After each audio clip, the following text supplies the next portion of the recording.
பெரியார் யார், ஏன் இன்றும் பேசப்படுகிறார்? வணக்கம் நண்பர்களே. இன்று நாம் பார்க்க போகும் நபர் தமிழக அரசியல் மற்றும் சமூக வரலாற்றில் மிகப்பெரிய தாக்கத்தை ஏற்படுத்திய ஒரு மனிதர். அவரை சிலர் சமூக நீதியின் போராளி என்று போற்றுகிறார்கள், சிலர் விமர்சிக்கிறார்கள். ஆனால் ஆதரித்தாலும் எதிர்த்தாலும் அவரை பற்றி பேசாமல் தமிழக வரலாற்றை எழுத முடியாது. அவர்தான் தந்தை பெரியார் ஈ.வே. ராமசாமி. பெரியார் 1879 ஆண்டு செப்டம்பர் 17 அன்று ஈரோட்டில் ஒரு வணிக குடும்பத்தில் பிறந்தார். அவரது தந்தை வெங்கட நாயக்கர், தாய் சின்னத்தாயம்மாள். சிறு வயதிலிருந்தே பெரியார் நேர்மையாகவும் கேள்வி கேட்கும் இயல்புடையவராகவும் இருந்தார். இளம் வயதில் குடும்ப வணிகத்தை கவனித்தார். சமூகத்தில் பல தரப்பு மக்களுடன் பழகிய போது சாதி அடிப்படையிலான பாகுபாடுகளை நேரடியாக கண்டார். பெரியாரின் வாழ்க்கையில் மிகப்பெரிய திருப்பு முனையாக அமைந்தது காசி பயணம். அந்த காலத்தில் காசி புனித நகரமாக கருதப்பட்டது. அங்கு சென்ற பெரியார் சாதியின் அடிப்படையில் மனிதர்கள் வேறுபடுத்தப்படுவதை அனுபவித்ததாக கூறப்படுகிறது. இந்த அனுபவம் அவரை ஆழமாக பாதித்தது. ஒரு மனிதனை அவன் பிறப்பின் அடிப்படையில் மதிப்பிடுவது சரியா என்ற கேள்வி அவரது மனதில் எழுந்தது.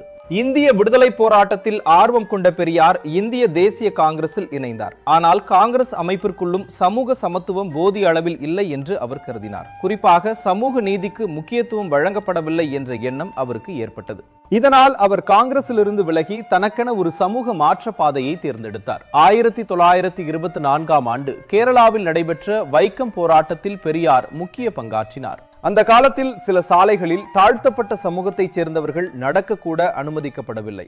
இந்த அநீதிக்கு எதிராக நடைபெற்ற போராட்டத்தில் பெரியார் கலந்து கொண்டார். இதன் மூலம் சமூக சமத்துவத்திற்கான அவரது அர்ப்பணிப்பு நாடு முழுவதும் கவனத்தை பெற்றது.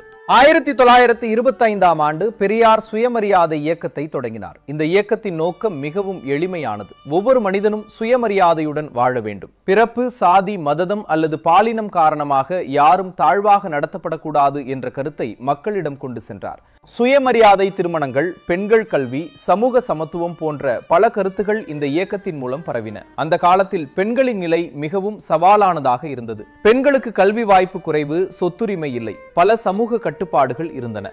இந்த சூழலில் பெண்களுக்கு சம உரிமை வேண்டும் என்று பெரியார் வலியுறுத்தினார். பெண்கள் கல்வி கற்க வேண்டும், வேலை செய்ய வேண்டும், தங்கள் வாழ்க்கையை தாங்களே தீர்மானிக்க வேண்டும் என்று தொடர்ந்து பேசினார். அவரது பல கருத்துக்கள் சர்ச்சையாக இருந்தாலும் இன்று நாம் அனுபவிக்கும் பல உரிமைகள் குறித்து அவர் அன்றே பேசியிருந்தார்.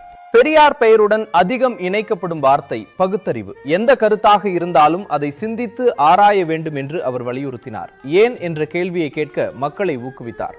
மூட நம்பிக்கைகள் மற்றும் பழமையான நடைமுறைகள் குறித்து விவாதங்களை ஏற்படுத்தினார். பெரியாரின் வாழ்க்கை முழுவதும் ஆதரவும் எதிர்ப்பும் இருந்தன. 1973 ஆண்டு டிசம்பர் 24 அன்று பெரியார் மறைந்தார். ஆனால் அவரது சிந்தனைகள் இன்னும் உயிருடன் இருக்கின்றன.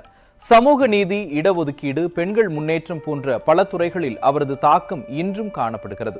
தமிழக அரசியல் மற்றும் சமூக அமைப்பை புரிந்து கொள்ள பெரியாரின் பங்களிப்பை அறிந்து கொள்வது முக்கியமானதாகும். ஒரு மனிதரை அனைவரும் பாராட்ட வேண்டிய அவசியமில்லை. ஆனால் அவர் இறந்து பல ஆண்டுகள் கடந்த பின்னரும் அவரது பெயர் விவாதிக்கப்படுகிறது என்றால் அவர் ஆழமான தாக்கத்தை ஏற்படுத்தியவர்.